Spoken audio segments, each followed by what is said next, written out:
Hi everyone, this is the story when I encountered a bad man. My whole life changed from that day forward. Let me start by mentioning that my family owns a car repair shop. My sister and I go to the shop and help out with the daily work. It's a good way to make some extra cash, since my father always tells us to earn money. My sister usually hands the bills and computer stuff, and I like to check the engine and other parts of the car. One stormy day, my dad allowed us to work at the shop by ourselves, since it was Sunday and he had to do a business trip to another city.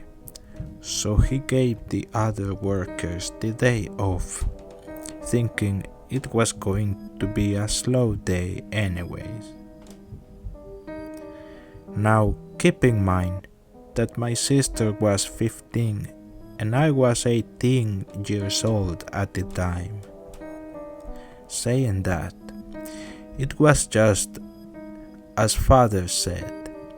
It was a slow day and kept raining a lot.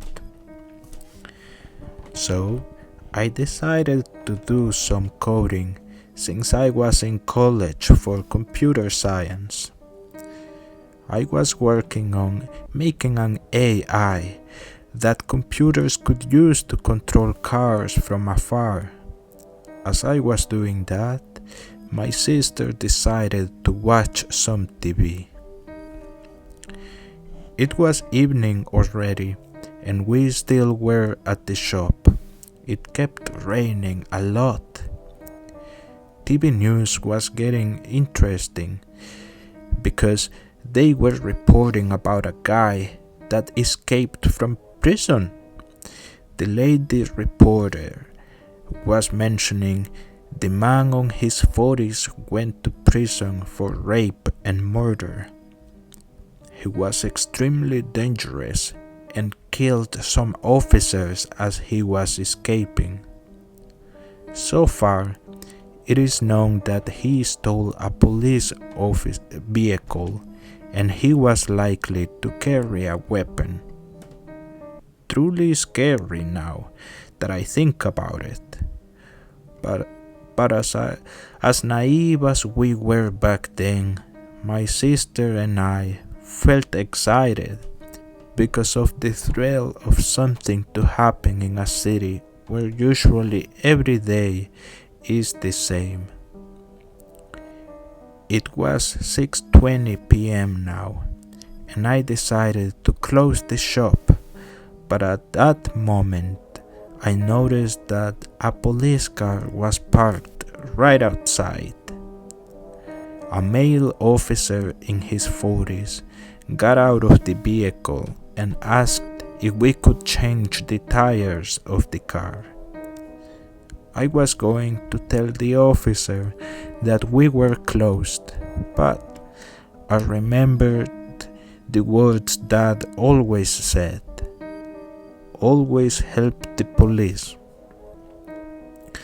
I told the officer to go to the main desk area to take care of paperwork while I changed the tires of the car. The whole thing would last about 30 minutes. The officer had a summer look on his face, but he agreed. For some reason, the officer was limping. I asked if he was alright, and he replied by saying that it was an old injury that hurts every time there is this kind of weather. As I was changing the tires of the car, I noticed that one side of the car was busted recently and had a few bullet holes. My first thoughts of this was that being a police officer is truly an excited, over the edge job, and felt some comfort that I was good at coding. So that way I won't need to leave the house.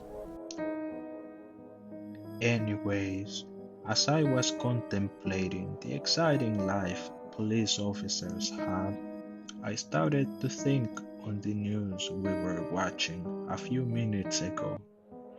I thought that what were the chances of this being the killer who just escaped from prison? I started laughing. However, I kept thinking on the recent dent this car has and the bullet holes. But what really convinced me we were in danger was that the inside of the car had blood all over. I quickly checked my smartphone and began to search for the man who escaped from prison.